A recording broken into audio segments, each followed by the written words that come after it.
제목이 그냥 가시면 안 됩니다. 원래 제목은 한번 살아보십시다 였는데 그 좀 제목이 이상해서 어제 바꿨어요.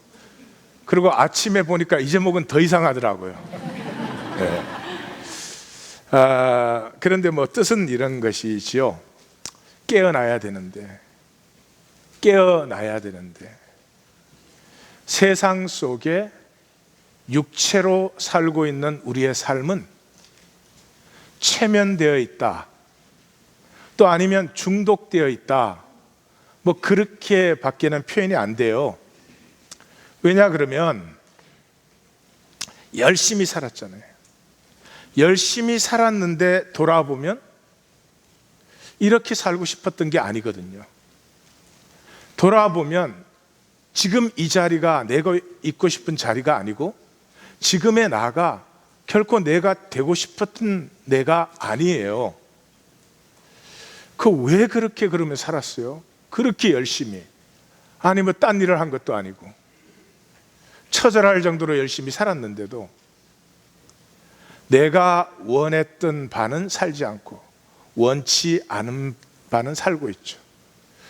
마치 로마서 7장처럼. 그래서 깨어나야 되는데 계속 그렇게 살면 안 되는데 그런 안타까움을 가지고 오늘 말씀을 나누겠습니다. 먼저 영상을 하나 보겠습니다. You have the look of a man who accepts what he sees because he is expecting to wake up. Ironically, this is not far from the truth. Do you believe in fate, Neil? No, Why not? because I don't like the idea that I'm not in control of my life. I know exactly what you mean.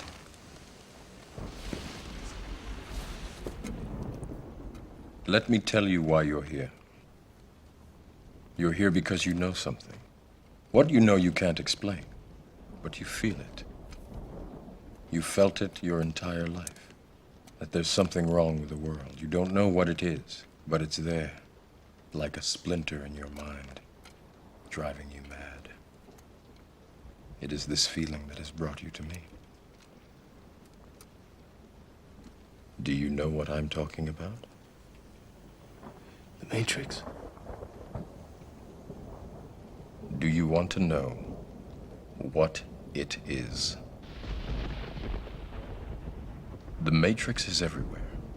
It is all around us. Even now, in this very room. You can see it when you look out your window or when you turn on your television. You can feel it when you go to work, when you go to church, when you pay your taxes. It is the world that has been pulled over your eyes to blind you from the truth. What truth? That you are a slave, Neo. Like everyone else, you were born into bondage, born into a prison that you cannot smell or taste or touch. A prison for your mind.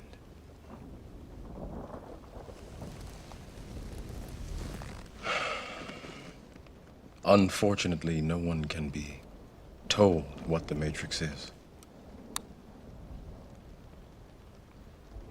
You have to see it for yourself.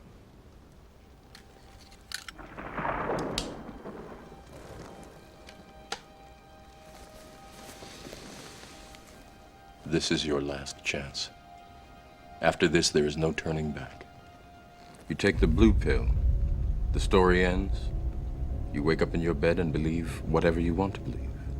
You take the red pill, you stay in Wonderland, and I show you how deep the rabbit hole goes.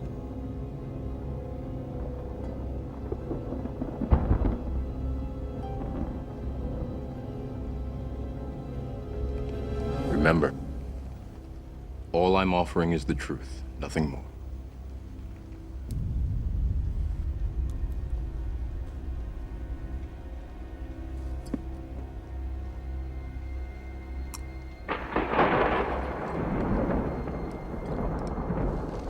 Follow me. 이 세상에 사는 사람이라면 무언가가 잘못되어 있다. 이건 아닌데 무언가 새로워져야 되고 무언가 더 좋아져야 된다 하는 것을 배우지 않아도 알 수 있죠. 무엇보다 우리 모두는 거꾸로 살고 있죠.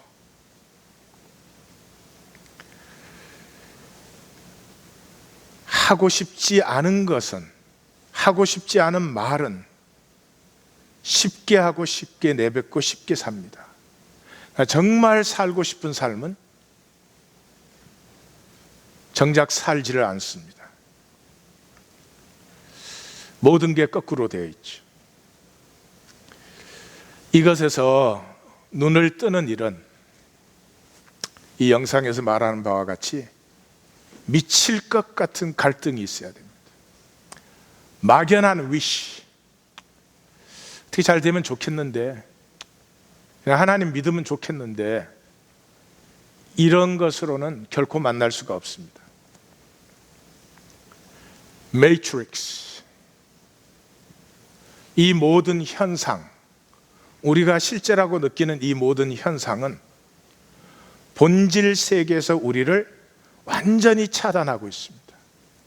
우리의 눈을 가리고 있고, 우리가 느끼지 못하게 하고, 듣지도 못하게 하고, 보지도 못하게 하고, 마음의 감옥, 내 마음에 내가 사로잡혀서 실제를 전혀 보지 못합니다. 살을 맞대고 사는 부부 사이조차도 남편이 아내를, 아내가 남편을 만나지 못합니다. 이 실제와 단절된 이 simulated illusion, 이 허상, 우리의 욕망이 만들어낸 일시적인 허상의 현상, 그것을 개념으로 알 수도 없고 알아야 소용이 없습니다. 하나님은 이런 분이시고, 구원은 이런 것이고, 교회는 이런 것이고, 아무리 알아야 아무 소용 없습니다.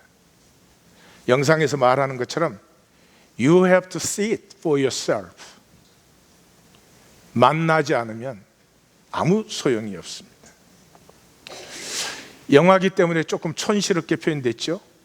빨간 약과 파란 약. 파란 약을 먹으면 그냥 현실이 반복되는 것입니다. 내가 믿고 싶은 걸 믿습니다.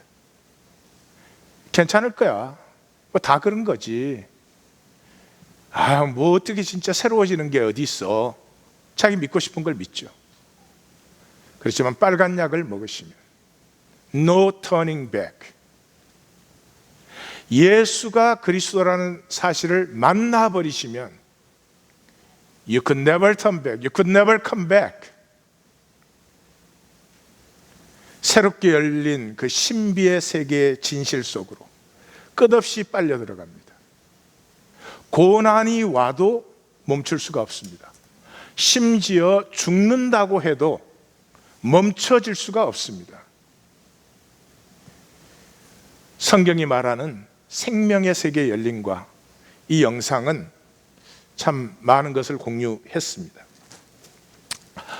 우리가 마가복음 마지막 13장에서 16장까지 와 있습니다. 구조가 아주 간단합니다. 그게 오늘은 이제 예수님이 체포되는 데까지 보는데, 구조의 한 중심에 유월절 식사가 있습니다. 준비하고 식사하고, 그 다음에 그 앞쪽은 예수님이 기름 부음을 받습니다. 그 샌드위치 구조라서 앞쪽에는 대제사장들과 서기관들이 죽이려고 하고, 뒤쪽에는 가룟 유다가 배반합니다. 그 뒤쪽에 따라오는 건 겟세마네의 기도를 감싸고, 예수님이 제자들이 다 나를 버릴 것이다, 다 도망했다.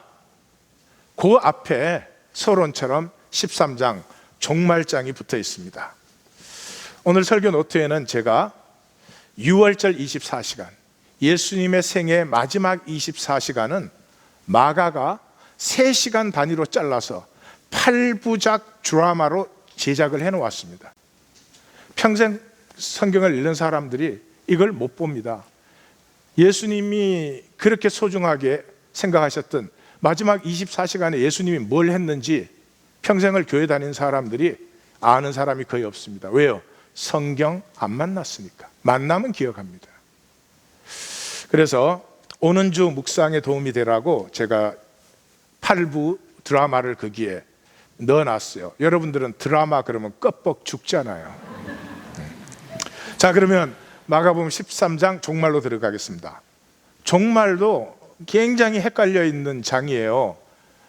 이 종말이 이렇게 헷갈려 있는 이유가 성경을 안 읽어요.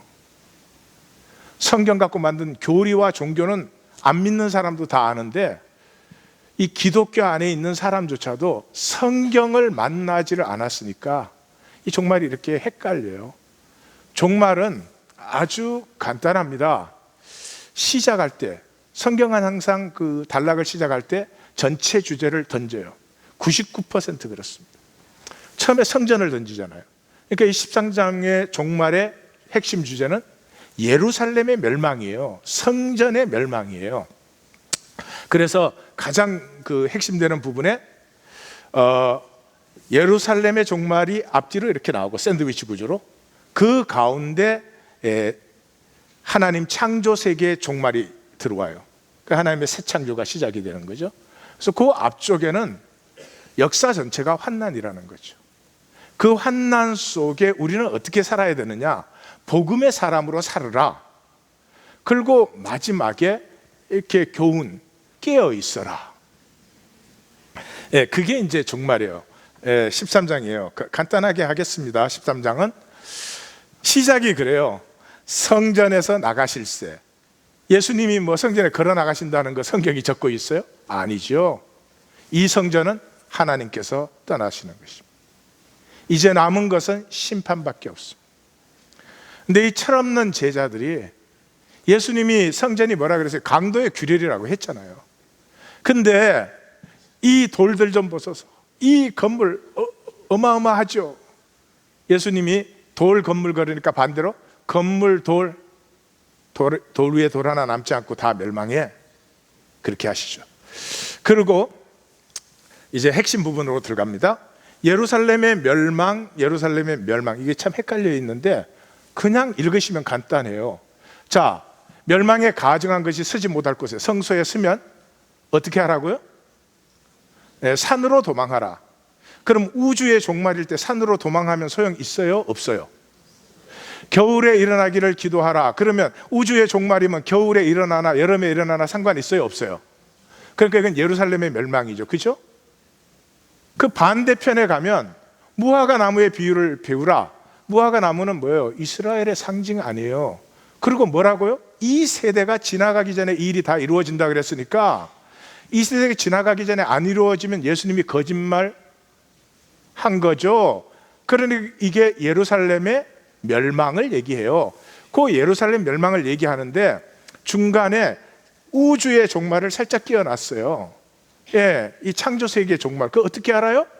해달 별들이 흔들리고 파괴된다 그랬잖아요. 그러면 우주가 끝나는 거죠. 그때 큰 권능과 영광으로 주님이 오세요. 우리가 그 주님을 맞이할 사람들이에요. 근데 문제요. 큰 권능과 영광으로 오는데 맞으실 수 있으세요? 육의 생명으로는 맞으려고 생각만 해도 심장마비 와서 다 죽어요. 기억하십시오. 큰 권능과 영광으로 와요. 우리가 육체의 생명으로 피조물인 사람으로서 이 큰 권능과 영광의 주님을 맞이할 수 있는 길은 하나밖에 없어요. 하나 되면 돼요. 하나 되면 돼요. 대통령 딸이면 집무실에 그냥 뛰어들어가도 돼요. 그런 거죠. 그 마지막을, 요 종말의 마지막, 세계 종말의 마지막을 택하신 자들을 땅 끝에서부터 하늘 끝까지. 그러니까 이건 단순히 지구상의 문제가 아니죠. 시공을 초월한 우주적인 마감 때 하나님이 택하신 자를 모은다. 택하신 자를 모아서 뭐 하는가? 그건 또 뒤에서 보십시다. 자, 그 앞으로 가셔서 예수님이 이 역사가 뭐냐? 인간의 역사가 환난의 역사다. 환난의 역사. 그래서 시작을 이렇게 해요. 감람산에서 성전을 마주 대하여 앉으셨을 때, 예. 예수님이 어떻게 앉은 자세 말해주려고 저렇게 적었을까요? 예? 아니죠. 감람산은 기드론 시내를 건너서 예루살렘 동쪽인데 약간 북쪽, 그러니까 동북동 그렇게 말할 수 있는 그 산이에요. 여기에 4개의 봉우리가 있습니다. 이 4개의 봉우리 중에 하나가 이제 겟세마네인데, 좀 이따 거기에 하나 예수님이 기도하실 텐데, 이 감람산에서 성전을 마주 대하여 앉으셨다. 이거는 전투 진영이에요. 성전과 예수님은 최후의 the last battle를 지금 벌이시고 계시는 거죠. 예. 자, 그러면서 하시는 말이 사람의 미혹을 받지 말라 그랬죠. 사람의 미혹. 종말은 하나님의 시간이에요. 하나님의 전 인격적인 역사예요. 인간의 것은 0.00001%도 들어갈 수 없어요. 언제가 종말이다 어떻다? 그건 아예 들으실 눈꼽만큼의 가치도 없어요.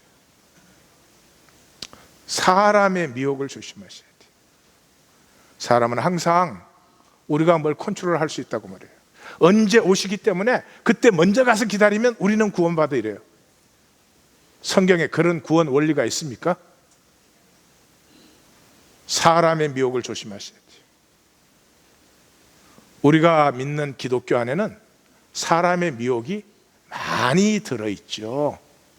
복음의 진리가 중심에 흐르고 있지만 사람의 미혹도 많이 있으니까 예수님이 우리에게 이렇게 당부하시는 거겠죠. 많은 사람이 내 이름으로 온다, 난리와 난리의 소문을 듣는다. 근데 끝은 아니다 이래요.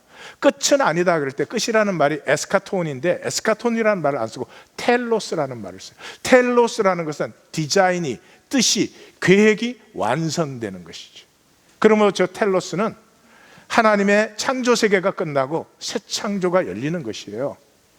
그러니까 그것은 아니다라는 거예요. 민족과 민족, 나라가 싸우고 곳곳에 지진 기근이 있지만 이는 재난의 이게 이제 대표적인 잘못된 번역의 대표적인 부분이에요. 지금은 이제 거의 다 아세요.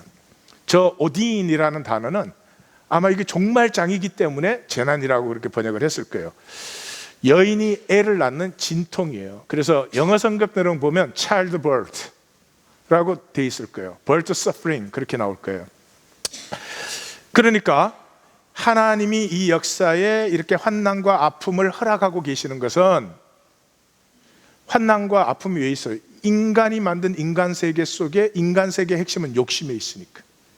중심은 욕심, 욕심이 나타나는 건 경쟁. 그리고 인간의 삶은 2가지예요. 중심에는 욕심, 겉에는 니보다 나아야 된다는 거예요. That's it. 자, 그래서 하나님이 그 인간의 욕심으로 말미암은 이 경쟁 대립 때문에 전쟁이 끝나지 않아요. 부부로 만났어도 싸워요. 지구상에 뭐가 부족합니까? 같이 먹고 살면 얼마나 좋겠습니까? 한쪽에는 배가 터져 죽는데 한쪽에는 굶어서 죽어요. 예. 그렇게 사는 걸 하나님 허락하셨다는 거예요. 왜냐 그러면 우리 스스로의 모순과 우리 스스로의 악함을 만나지 않으면 하나님께서 여시는 새 세계로 자원해서 오지 않기 때문에 이 모든 그 환난과 고통이 하나님의 나라를 잉태시키는 진통이다. 예. 그러면 그런 이 역사 전체가 환난이다. 이게 이제 요한계시록에서는 6장에서 18장까지예요. 그게 자꾸 무슨 뭐 환난 이상한 얘기하는데 그 역사가 환난이라는 거예요. 그래서 시작이 뭐예요? 이기고 또 이기려 하더라. 이 인간 역사는 뭐예요? 다 이기고 또, 부부로 만나서도 이기고 또 이기려고. 자기 한번 이겼어, 나도 한번 이기게 해줘야지. 갑자기 슬프죠. 예, 그런 환난의 역사 속에 우리가 어떻게 살아야 되느냐, 그게 복음의 사람이 되라는 거죠. 이 부분의 핵심은 그것이에요. 이제 좀 이따 복음을 보시겠지만, 복음이 만나진 사람들, 그 사람들은 앞부분 마감 부분이 세상에서 핍박받고 배척받고 한난받고 심지어 가족조차도 싫어할 수 있어. 그러나 그 사람은 복음으로 가득 차 있기 때문에 잡혀가서 무슨 말 할까 그 염려할 거 없어요. 그냥 복음이 피어나게 돼 있어요. 잡혀가도 복음이 피어나, 뭐 증거 좋은 시간이 와도 복음이 피어나. 이 환난의 역사 속에 내가 진정으로 살고 싶고 피우고 싶은 내 생명을 사는 길은 복음의 사람이 되어라. 욕심의 사람이 되면 안 된다. 쓸데없는 허상에 붙들림 받으면 안 된다. 뭐 그런 거죠. 그래서 이제 교훈이 깨어 있으라 하는 거죠. 그날과 그때는 아무도 모르나니 하늘에 있는 천사들도 아들도 모르고 아버지만 아신다. 그럼 하나님의 시간이에요. 종말은 하나님의 시간이에요. 하나님이 지금 모든 걸 허용하시잖아요. 우리 마음대로 하는데 하나님 기다려 주시잖아요. 내 마음대로 하는데 하나님이 나타나가지고 야 이제는 너 내 말 들어야 되는 거 아니야. 그런 적 있어요? 예, 그런 적 없어요. 그러나 종말에는 at the end of the day what stands is the word of God. 내 생각 아니에요. 내가 믿는 교리 아니에요. 내 종교 아니에요. 종말의 시간에는 하나님 말씀이 있으셔요. 이거 만난 사람은 소원이 내 삶은 말씀이 성육되는 삶이 되기를 원합니다. 말씀이 자라고 피어나는 삶이 되기를 원합니다. 얼마나 좋아요. 내 삶은 혼돈과 공허와 흑암인데 말씀이 내 안에서 피어나고 운행 역사하시면 좋았더라 좋았더라 심히 좋았더라가 펼쳐지는 거죠. 사랑하는 성도님들, 할 수만 있다면 이 예배에서 욕심 내려놓으시고 나를 추하고 부끄럽게 만드는 항상 나뭇잎 치마로 감추어야 되는 욕망을 내려놓으시고 말씀이 우리의 중심에 임하셔서 돌아가시면 이때까지 욕심으로 마음대로 편하게 멋대로 하다가 삶은 조금 불편해지실 거예요. 그러나 이제까지 한 번도 체험하지 못한 걸 체험하기 시작해요. 보람. 어렵고 힘들고 쉬운 삶이 아닌데도 보람. 내 존재와 삶이 가치가 있다고 하는 이 보람, 행복을 맛보게 되는 거죠. 깨어있으라. 거짓에 이 세상, 이 모든 것을 거짓으로 우리에게 보고 느끼고 생각하게 만드는 매트릭스의 거짓에서 깨어 있으시기를 주의 이름으로 축원합니다. 자, D-1데이로 갑니다.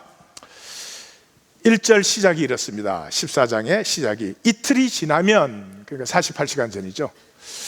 대제사장들과 서기관들이 이렇게 흉계를 꾸며 예수를 죽이려고 그 쓸데없는 염려를 해요. 밀란이 날까? 예수님은 밀란 일으킬 사람이 아닙니다. 그러니까 우리의 염려는 쓸데없는 염려를 해요. 그리고는 이렇게 말해요. 또 명절에는 하지 말자 이래요. 그 우리 말대로 안 돼요. 하나님의 말대로 돼요. 그래서 자기네들은 명절에 안 하고 싶었지, 자기들이 다 컨트롤할 수 있는 일이었는데도 6월절에 하나님의 말씀을 따라 예수님은 죽으시게 됩니다. 자, 그리고 그 반대편에는 뭐냐? 유다가 이제 배반하는 얘기가 나와요. 그런 그 사이에 향유 옥합 여인 얘기가 나와요. 난데없는 여자가 향유를 붓고 일어나. 그 성경을 쭉 안 읽어오셔서 그래요. 예수님은 복음서 시작부터 자기가 아버지의 뜻을 이루는 메시아로 오신 것을 쭉 나타내고 계십니다. 이것을 십자가에서 나타내는데, 십자가 전까지는 날 보고 메시아라고 하지 마. 십자가 없는 메시아, 그 너네가 좋아하는 메시아 가짜지, 그런 말 하지 마 이러면서 여기까지 오시죠. 십자가에 가까이 오셨는데 메시아로 한 번도 기름 받은 적이 없습니다. 기름 부음을 받은 적이. 그래서 여기서 기름 부음을 받고 메시아로 등극하십니다. 십자가가 메시아의 사명을 완성시키시는 것이죠. 그래서 이 여인의 얘기는 사복음서에 다 나옵니다. 사복음서에 다 나오는 얘기는 몇 개가 안 됩니다. 마가 마태복음에는 이름이 없어요. 장소는 베다니 시몬의 집이에요. 문둥병 환자. 그리고 향유는 어디에? 머리에 부었다고 되어 있어요. 마가 마태 둘 다. 누가에는 죄인인 한 여인 그렇게 되어 있고 바리새인 시몬의 집이라고 되어 있어요. 붓는 것도 먼저 눈물로 발을 적셔서 머리칼로 발을 다 닦고 그게 입 맞추고 이렇게 그 발에 부었다 그렇게 되어 있어요. 그러니까 성경을 읽을 줄 아시는 분이면 누가복음은 마가복음보다 좀 뒤에 써졌겠다 이거 벌써 알아요. 예. 그다음에 요한복음에는 이 베다니 나사로의 집에서 그 누이 동생 마리아라고 되어 있고, 여기에는 누가복음하고 비슷한데 순서는 또 반대요. 향유를 발에다 먼저 붓고 머리카락으로 씻었더니 그 향유 냄새가 집안에 가득했다 이래요. 그래서 이 일이 끝났을 때 뭐라 그래요? 사람들이 막 뭐라고 그러니까 그가 내게 좋은 일을 했다. 여기에 성경에 좋은 일이라는 단어는 그냥 일반적인 단어가 아닙니다. 하나님께 쓰여지는 단어예요. 그래서 선한 선생님이여 그러니까 뭘 날 보고 왜 선하다 그래? 선한 분은 하나님밖에 없지. 그렇게 하는 거나 마찬가지죠. 내 장례를 준비하였다.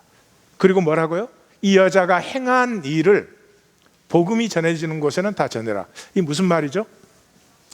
이 여인이 마가복음을 보시면 알겠지만 제자들조차도 이 십자가에까지 예수님을 랍비여 그렇게 부릅니다. 예수님을 주라고 부른 사람들은 전혀 따로 있습니다. 베드로가 한번 주여 그랬는데 그건 잘못 부른 거였어요. 예. 전혀 딴 거 생각하고 주여라고 불렀기 때문에 사단아 내 뒤로 물러가라 그러고 혼난 거죠.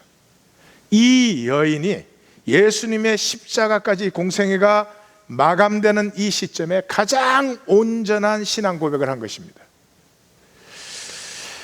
나사렛 예수가 예루살렘 입성 때 두 개의 입성이 있었다 그랬죠. 하나는 나귀를 타신 예수님, 하나는 백마를 타고 군단과 무기를 이끌고 황제기를 세우고 들어오는 로마의 입성이 있었습니다. 둘 중에 하나입니다.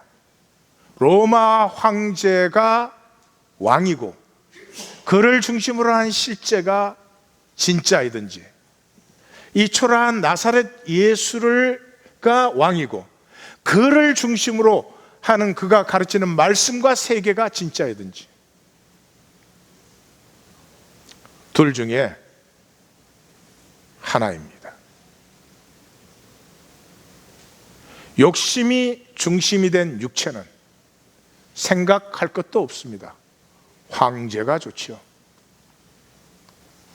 그러나 매트릭스에서 깨어난 사람들, 돈다발 싸준다 그래도 여기는 싫습니다. 나사렛 예수를 그리스도 주로 고백하는 것이 메시아로 고백입니다. 이 여인이 완성된 고백을 십자가 앞에서 드리는 것이죠. 그렇기 때문에 제자들이 보면 아무 말이 없어요. 뭐 주책스러운 일이고 뭐 갑자기 식사 중에 이런 일이 일어났다 그러면 제자들이 이거 뭐 하는 짓이야? 왜 우리 선생님한테 뭐 그래 그럴 뻔하는데, 전혀 그런 것이 없죠. 거기에 따라 나오는 게 제자의 배반입니다. 유다만이 아니에요. 12 중에 하나인, 계속 그렇게 나오는 걸 읽으셨죠? 그래서 이 마가복음의 제자들을 보면은 비유도 못 알아들어, 십자가를 말해도 못 알아들어, 밤에 다가오니까 못 알아보고 유령인 줄 알아, 오병이어가 끝나도 칠병이어가 끝나도 못 알아듣고 떡 걱정해, 변화산에 올라가서도 여기가 좋사오니 내려올 때는 귀신 들린 아이를 놓고 변론해. 그리고 자기들끼리는 누가 크냐 싸우고, 우리 따르지 않는 애가 귀신 쫓았다고 뭐 쟤는 안 돼요 그러고, 뭐 둘이 몰래 와가지고 우리 둘이 하나 우편에 좌편에 앉혀주십시오 이러고, 이 강도의 규례이다 그런데 그 말 듣고 나서 건물 너무 멋있죠 선생님. 그리고 또 너희가 나를 다 버리라니까 큰 소리는 또 왜 그렇게 큰 소리를 치는지 그랬더니 그 바로 다음에서 다 도망가니라. 예, 마가복음의 특징이 지금 계속 그렇게 왔어요. 복음서 전체에 다 그렇지만 그런데 복음서에서 참 믿음의 고백은 어디서 이루어져? 중풍변자를 들고 온 네 친구들, 해당장 야이로, 12의 혈류병 앓은 여인, 수로보니게 여인, 바디메오, 가난한 성전 앞의 과부, 이름 모르는, 다른 복음서에는 죄인이라고 되어 있는 이 여자. 마가는 지금 뭘 하고 있을까요? 마가는 도대체 왜 이런 얘기를 적는, 여러분이 복음서라고 할 때 이런 얘기 적고 있는 줄 아셨어요? 모르셨을 거예요. 성경 안 읽으시니까. 성경 안 만나세요.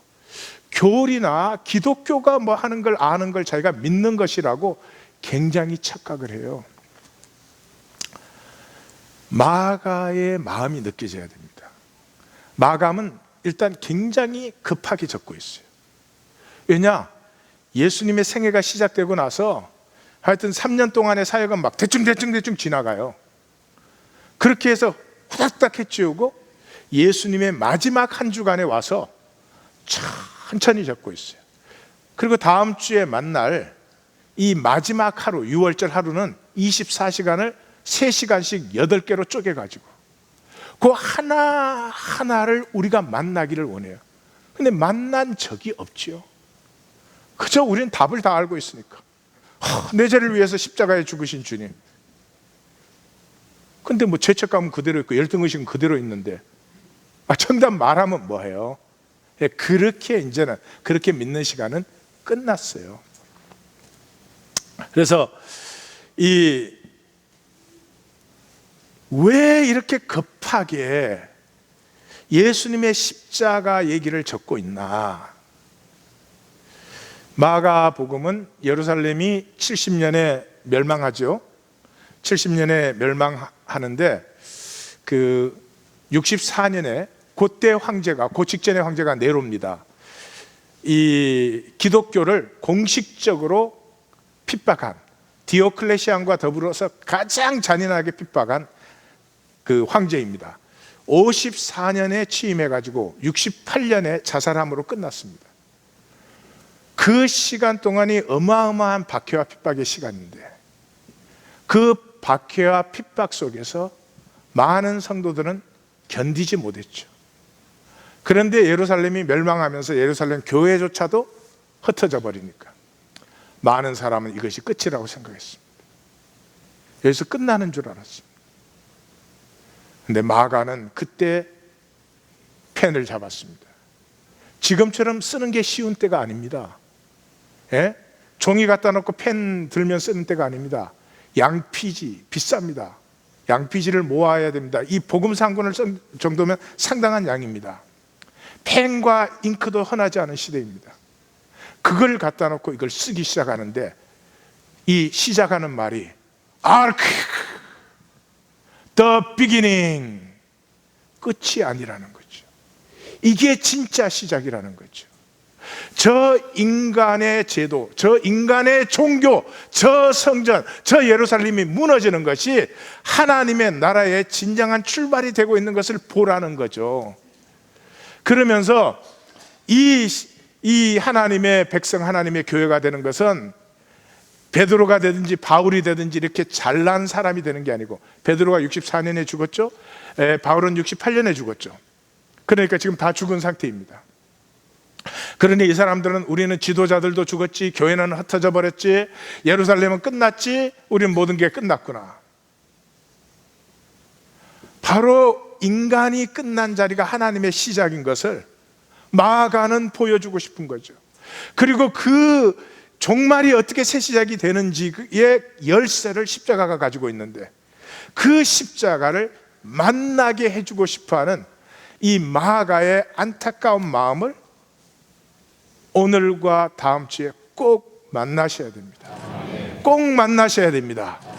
하나님의 백성 교회가 되는 것은 베드로나 바울이나 이렇게 유명해져서가 아니고요, 그 삶의 자리, 그 humble location of life, 안전병이 되어 거지된 자리, 병자 되어 누워있던 자리, 딸이 귀신이 들려서 안타까운 마음으로 찾아온 자리, 그 삶의 자리에서 예수 그리스도가 메시아임을 만난 사람들, 이 증거를 가진 사람들과 그 사람들의 증거로 말미암아 이 땅에 교회가 있는 거지, 유명 인사 통해서 예수님의 제자라고 잘난 사람 통해서 그렇게 교회가 되는 게 아니다. 그런 신앙이 아니다. 마가는 이거를 전해주고 있지. 6월절 식사 준비는 친절하게 나오죠. 무교절의 첫날, 곧 6월절 양 잡는 날에 얼마나 친절하게 설명을 해요. 왜 저렇게 친절하게 설명하죠? 이 복음서를 읽을 사람들이 유대인이 아니니까. 유대인은 저렇게 설명할 필요가 없죠. 무교절 첫날은 니산온 14일이에요. 양 잡는 날이에요. 6월절은 그 다음날 15일이에요. 그러니까 이 마지막 24시간을 선명하게 보여주고 있어요. 그래서 이제 제자들이 물었어요. 우리가 어디로 가서 준비할까요? 6월절에는 유대인들은 6월절에 찾아오는 손님을 거절할 수 없습니다. 6월절 지내야 되기 때문에. 그래서 우리가 어디로 가서 준비를 할까요? 그랬더니 예수님이 이제 제자 중에 둘을 보내고 굉장히 자세히 나와요. 성내로 가면 무슨 간첩 접선하는 것 같아. 물 한 동이 들고 가는 사람을 만난다. 그걸 따라가라. 그럼 들어가는 그 집주인한테 선생님이 말씀했다고 해라. 뭐 내 제자를 이렇게 자세히 나와요. 근데 이 자세히 나오는 것의 핵심은 13, 14, 15절에 매절마다 말씀대로. 출애굽기에서 6월절을 말씀대로 지켰으니까 예수님도 지금 뭘 하시는지 옆에 분에게 나도 눈치챘어. 네. 자, 그러면 D-Day로 들어갑니다. D-Day로 들어가는데 3시간씩 8개인데 오늘은 이제 처음에 2개만 보는 거죠. 첫 번째가 6월절 식사예요. 저물매. 유대인은 해가 지면서 새날이 시작되니까 6월절이 시작되었어요. 그 12를 또 데리고 가사. 너희 중에 한 사람 곧 나와 함께 먹는 자. 이 왜 있어요? 시편 41편에 내 떡을 함께 먹는 자가 내 발꿈치를 상하게 합니다. 그 시편을 이루시는 거죠. 그들이 그러니까 말씀이 이루어진다는 걸 계속 강조하고 있어요. 그들이 근심하며 하나씩 나는 아니지요. 이게 무슨 말이죠? 파는 건 유다가 팔았지만 모두의 마음이 동료되어 있었다. 그러니까 예수님이 그렇게 말했죠. 나와 함께 그릇에 손을 넣는 자. 이거 아주 가까운 자죠. 6월절 만찬을 하시는데 바리새인들과 사두개인들은 잔을 먼저 마시고 떡을 나누어요. 에센인들은 떡을 먼저 먹고 잔을 나누었어요. 그럼 예수님은 바리새인과 사두개 전통을 따랐나요? 에센인 전통을 따랐나요? 에센인 전통을 따랐어요. 에센인지 뭔지 아시죠? 그 사람들은 성전을 부인하고, 저 성전은 완전 도둑놈들의 소굴. 그래서 광야로 나아가서 함께 공동체 생활을 했던 이 세례 요한이 그 에센인이거나 에센인이었겠죠. 뭐 그건 90% 이상 제가 볼 때는 그렇습니다. 그래서 그때로부터 이 제사장이 고향으로 돌아갔으니까 제사장 제사 드리는 사람들이 제사를 못 드리니까 뭐를 해요? 말씀을 가르치기 시작했습니다. 그래서 여기서부터 피어난 물결이 선지자의 물결입니다. 솔로몬은 아비아달을 쫓아내고 사독이라는 사람을 대제사장에 임명을 했습니다. 이때로부터 궁중제사장직, 궁중에서 권세 받아가지고 왕하고 짝짝꿍 해가지고 잘 먹고 잘 사는 제사장들의 물결이 일어납니다. 그래서 구약에는 이 두 물결이 싸우고 있는 것을 볼 수 있습니다. 이 제사장 물결은 뭐라 그래요? 온천하는 잠잠하라, 하나님은 그 성전에 계시느니라 그래요. 그러면 또 이 선지자 물결이 가만히 있나요? 아니지요. 하늘이 하나님의 보좌고 땅이 발등상인데 사람이 손으로 지은 곳에 하나님이 계시냐? 하나님 교회에 가면 있다 이러지. 이 두 물결이 싸워서 어떻게 돼요? 모든 선지자가 다 숙청되죠. 그 마지막 물결이 세례 요한이죠. 근데 예수님이 오셔서 세례 요한 공동체의 계약의식인 세례를 받아들이고, 바리새 사두개인들은 제사함 받으려면 어떻게 했어요? 그때는 성전에 가서 제사 지내야지. 세례 요한의 공동체는 뭐예요? 제사? 썩어 빠진 놈의 제사? 도둑질하는 제사? 자기네 배불리는 제사? 그게 무슨 제사함이 있어? 그 세례를 받는 거죠. 예수님께서 제자들과 마지막 시간에 만찬을 나누시고 예수님께서 세례를 받으셨다고 하는 것은 이 성전을 중심으로 한 제사장은 이건 끝나야 되는 것이고 멸망해야 되는 것이고, 말씀, 선지 전통이 선포한 말씀이 살아나는 것, 그 길 외에 하나님의 나라가 이 땅에 임하는 다른 길이 없지요. 하나님의 말씀이 임하면 우리의 혼과 영과 관절과 골수를 찔러 쪼개니까 부담스럽지만은 아닙니다. 기쁨이 솟아나기 시작합니다. 사는 맛이 나기 시작합니다. 잠시 쏘기는 거짓의 두려움을 넘어서셔서 생명의 기쁨을 만나시기를 주의 이름으로 축원합니다. 그 다음에 새 것으로 마시는 날까지 내가 다시 마시지 아니한다. 이건 무슨 말이냐 그러면, 이 6월절 만찬에서는 잔을 4번 돌립니다. 4번. 건배를 4번 하는 거예요. 건배 뭔지 모르시나요? 깜빠이. 일본어로 해도 모르시네. 그럼 영어로 cheer. 이게 4번 해요. 그 4번 하는 이유가 출애굽기의 사중 약속 때문에. 사중 약속이 뭐예요? 나는 너희의 부르짖음을 들었다. 그래서 두 번째, 나는 너희를 종된 자리에서 인도해 내었다. 세 번째, 그래서 약속한 땅으로 너희를 이끌어 들였다. 그 다음에 네 번째, 나는 너희 하나님 여호와다. 이 사중 약속이에요. 그래서 한 번 건배할 때마다 그 하나의 약속을 같이 외치는 거예요. 근데 세 번째까지 딱 하고 네 번째, 나는 너희 하나님 여호와다 라고 할 때 스탑, 오늘은 세 잔만. 마지막, 나는 너희 하나님 여호와다는 하나님의 나라가 이 땅에 완성되었을 때, 그때 내가 너희와 할 것이다, 이런 거죠.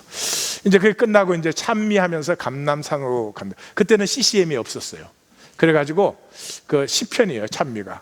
근데 할렐 6월절 음식 끝나고 나서는 115편에서 118편에 있는 할렐 시편을 주로 부르는데, 제 생각에는 예수님이 그날은 할렐 시편도 부르셨을 수 있지만 쉴레 시편을 불렀을 가능성이 많다. 그렇게 해서 가시는 길에서 말을 하신 건지 겟세마네 도착해서 말을 하신 건지 그거는 분명치 않은데, 예수님이 너희가 다 나를 버릴 것이다 라고 이제 말씀하십니다. 그래서 이제 너희가 다 나를 버릴 것이라, 그리고 내가 살아난 후에 이렇게 해서 부활을 강조를 해 주세요. 이미 십자가 때마다 하신 말씀인데 왜 그런지 모르겠어요. 제자들에게는 전혀 들리지가 않아요. 근데 베드로가 또 버리리라 이건 들려가지고, 다 버릴지라도 나는 뭐 죽는 데라도 같이 갑니다. 그랬더니 그게 베드로만 그런 게 아니라 모든 제자가 다 그렇게 말했다. 31절 같이 한번 읽어볼까요? 베드로가 힘있게 말하되 내가 주와 함께 죽을지언정 주를 부인하지 않겠나이다 하고 모든 제자도 우리도 말은 얼마나 멋있어요, 그죠? 근데 왜 마가는 이걸 여기에 쓰고 있을까요? 왜 마가는 이 말을 여기에 쓰고 있을까요? 두말할 것도 없죠. 네로의 그 긴 치세 통치를 14년이면 그 당시를 카운트로 하면 15년 통치죠. 얼마나 많은 그리스도인들이 박해받고 고난받고 죽어나갔습니까? 그 중에는 좌절하고 절망하고 아마 떨어진 성도들도 있을 것이에요. 마가가 이 복음서를 쓰는 목적은 여러 가지가 있지만 그 중에 가장 중요한 목적이 이 흩어지고 넘어진 성도들을 다시 세우기 위해서. 제자들이 그랬어. 사도들이 그랬어. 그렇다면 우리는 말할 것도 없지. 그래서 다음 주 본문이 중요해요. 어떻게 회복되었나? 어떻게 회복되었나? 그걸 만나셔야 돼요. 다음 주 빠질라 그랬죠.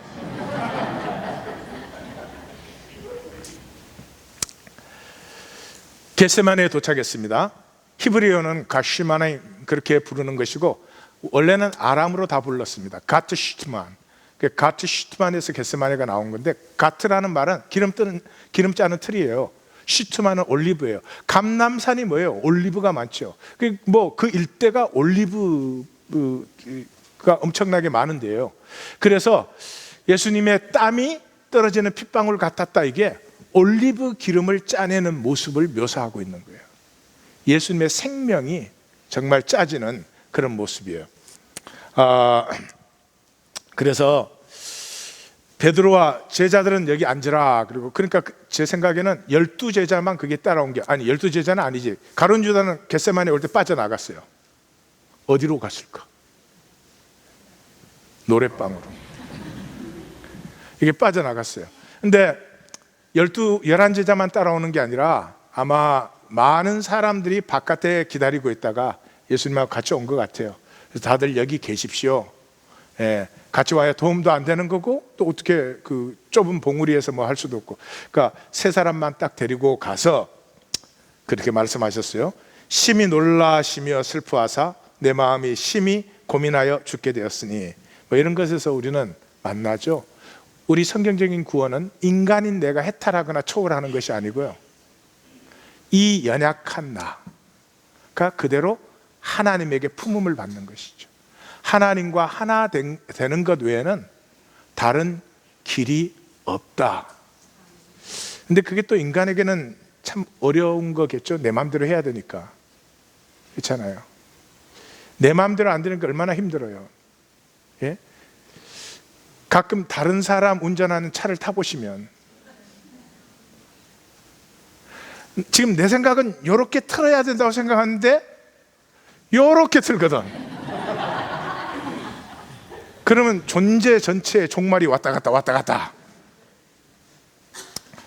참 육체로 현실 속에 사는 건 아무것도 아닌 것도 내 뜻대로 안 되면 그게 참 힘들어지는 건데, 하나 된다는 게 말이 좋지, 내 존재 중심을 주님 받으시옵소서. 내가 주님이면 절대로 안 받아. 너 가져. 고맙다. 근데 노 땡큐 그럴 텐데, 주님은 그 중심을 또 받아는 주셔요. 근데 문제는 우리가 주는 게 힘들어서 그래요. 그래서 땅에 엎드려서, 유대인들은 서서 기도합니다. 그러니까 땅에 엎드렸다고 하는 건 굉장히 절실한 기도죠. 아빠, 아바. 아버지는 파드레입니다. 파드레. 아바, 파드레. 말이 다른 말입니다. 우리는 아빠, 아버지 이러니까 비슷하지만 선명히 들은 것입니다. 아버지가 그러지 않았습니다. 아빠. 하나님 앞에 완전히 하나의 어린아이로 나가신 주님의 모습이 여기서 보이죠. 3번 기도하셨습니다. 3번 같은 내용으로 기도하셨습니다. 3시간이니까 한 번 기도가 1시간씩이었습니다. 이걸 줄여서 이렇게 한 문장으로 만들어 놓으니까 그래요. 1시간씩 3번 기도하셨습니다. 그 기도가 뭡니까? 나의 원대로 마옵시고 아버지의 원대로. 우리는 겟세마네를 이렇게 생각합니다. 주님이 자기의 온전한 순종을 아버지에게 드렸다고. 그 의미가 없는 건 아니겠지만 그건 아니죠. 예? 아니, 벤자민이 저에게 아버지 온전히 순종해서 제가 죽겠습니다 그러면은 그래 기쁘다 이렇게 받아. 어느 아버지가 아들을 죽으라고 합니까? 그런 것 이상이죠. 3시간, 1시간씩 3번에 걸쳐서 내 원이 아니고 아버지의 원이 내 원이 되기를 원합니다. 이것에서 온전한 하나가 이루어지는 거죠. 육체를 입고 이 땅에 오신 예수님과 아버지의 가슴이 완전히 하나로 묶이는 시간이죠. 그 진통입니다. 교회 나와서 하나님 믿기 얼마나 쉽습니까? 헌신하는 것도 얼마나 쉽습니까? 예수를 그리스도라고 고백하는 게 뭐 그렇게 어렵습니까? 그 마음대로 할 수 있고 얼마든지 할 수 있습니다. 그러나 하나님과 하나가 되는 것은 That's just another matter. 전혀 다른 문제이죠. 성도님들, 저를 봐주십시오. 생명은 항상 새로움을 피웁니다. 지금 육체 속에 있을 때는 하나님 우리에게 생명 주셨기 때문에 계속 새로움이 피어납니다. 새로운 말하고 새로운 밥 먹어야 되고 새롭게 느껴야 되고 새로움이 피어납니다. 방향은 양쪽입니다. 파괴적으로 새로울 수도 있고 창조적으로 새로울 수도 있습니다. 그건 우리의 선택입니다. 그런데 육체가 죽는 순간, 우리의 브레인이 썩기 시작하는 순간부터 문제는 달라집니다. 내가 생명으로 피어난 사람은 내가 육체를 벗은 후에도, 육체를 벗으면 생명이 없어지는 거 아니죠? 생명은 여전히 새로움을 피워냅니다. 그런데 생명이 되지 못한 생명은 그냥 빛바랜 흑백 사진처럼 잊혀진 기억이 되고 맙니다. 허무입니다. 예수님이 지금 살아서 새롭게 역사하고 계시죠. 바울이 살아서 새롭게 역사하고 계시죠. 우리 미국의 근대사회는 마틴 루터 킹 주니어 목사님이 살아서 역사하고 계십니다. 끊임없는 새로움을 만들어내고 있습니다. 그 생명이 없어진 게 아닙니다. 죽음 후에 이것이 갈라지는 것입니다. 그런데 죽고 나서는 파괴적인 건 없어요. 왜냐하면 죽음을 지날 때 죄의 권세는 사라져버리니까. 허무냐, 영원히 새로운 기억을 창조해내는 생명이냐, 여기에 하나님이 우리를 초청하신 것이죠. 그래서 구약의 중심이 유월절을 행하여 나를 기억하라, 신약의 중심이 이 떡을 먹고 잔을 마셔서 나를 기억하라. 자, 예수님이 또 예수께서 말씀하실 때 말씀이 이루어지고 있는 것이다. 그걸 보셔야 돼요. 그래서 말씀하실 때 열둘 중에 하나인, 계속해서 그러죠. 유다만이 아니라는 거죠. 제자들 전체가. 열둘 중에 하나인 유다가 와가지고 무리와 건과 몽치와 그게 군호까지 짜가지고, 그러니까 예수님이 두려운가 봐요. 아니 뭐 로마 보병 부대까지 데리고 왔는데 뭐가 두렵겠어요? 근데 두려워요. 우리 뭐를 두려워하십니까? 대체 뭐를 두려워하고 계십니까?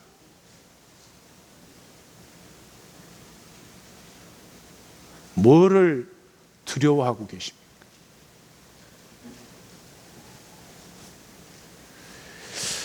예수님이 잡히실 때 대제사장의 종을 쳐서 길을 떨어뜨렸는데, 요한복음에는 이제 그 사람 이름이 말고다, 누가복음에서는 예수님이 고쳐주신 것까지 나오죠. 그러면서 성경이 이루어진 것이다. 지금 말씀이 이루어진다는 것을 계속해요. 그리고 마지막은 그렇죠. 제자들이 다 예수를 버리고 도망하니라. 그러면서 뭐라고요? 이 글을 적는 나도 도망갔다는 걸 저렇게 적는 거예요. 옛날 글에는 적는 사람 이름을 적지 않았어요. 마가복음이라고 우리가 부르지 복음서에는 어디에도 마가의 이름이 나오지 않아요. 근데 이제 거기에다 달지요. 제자만 도망간 게 아니다. 그때 나도 도망갔다. 예, 그랬어요. 정리를 합니다. 종말은 무엇이냐? 참 생명을 피우는 하나님의 진통이다. 그러므로 이 역사 속에 있는 동안 편하려고 하시면 역사에 함께 떠내려갑니다. 이 역사 속에 용기를 가지고 생명 피우는 어려움을 살아보시기를, 생명 피어나는 어려움을 감당하시는, 직접 만나시는 우리 성도님들이 되시기를 예수 이름으로 축원합니다. 제가 어제 가만 생각해 봤어요. 우리 중에 십자가 질사 수준은 없는 것 같아. 일단 봐도 나는 아니야. 그 수준에 맞는 만큼 하나님이 도전을 주시죠. 초등학교 1학년짜리한테 대학원 수학 문제를 주지는 않는 거와 마찬가지예요. 그러니까 안심하고. 그래도 표정들은 다 그래. 저럴 때 조심해야지. 그 다음 겟세마네는 땀을 피같이 흘리는 육체 안에서의 그 하나님을 향함만이 하나님과 우리를 하나 되게 하신다 하는 것을 우리에게 보여주고 있습니다. 오늘 설교 노트의 마지막이 당신은 옛사람의 종말을 만났습니까? 저 인간 종교, 저 성전이 무너져야 하나님의 시간이 시작됩니다. 옛사람이 종말을 만났습니까? 옛사람이 얼마나 예수 잘 믿습니까? 옛사람이 얼마나 찬양을 잘합니까? 옛사람이 얼마나 기도를 잘합니까? 옛사람이 종교행위를 얼마나 잘합니까? 무슨 소용이 있겠습니까? 새 사람이 아니면 새로움은 피어나지 않습니다. 우리 하나님 교회 옛사람의 마지막 시간이 왔습니다. 혼자 죽기는 겁나니까 같이 죽어 기도하십시다.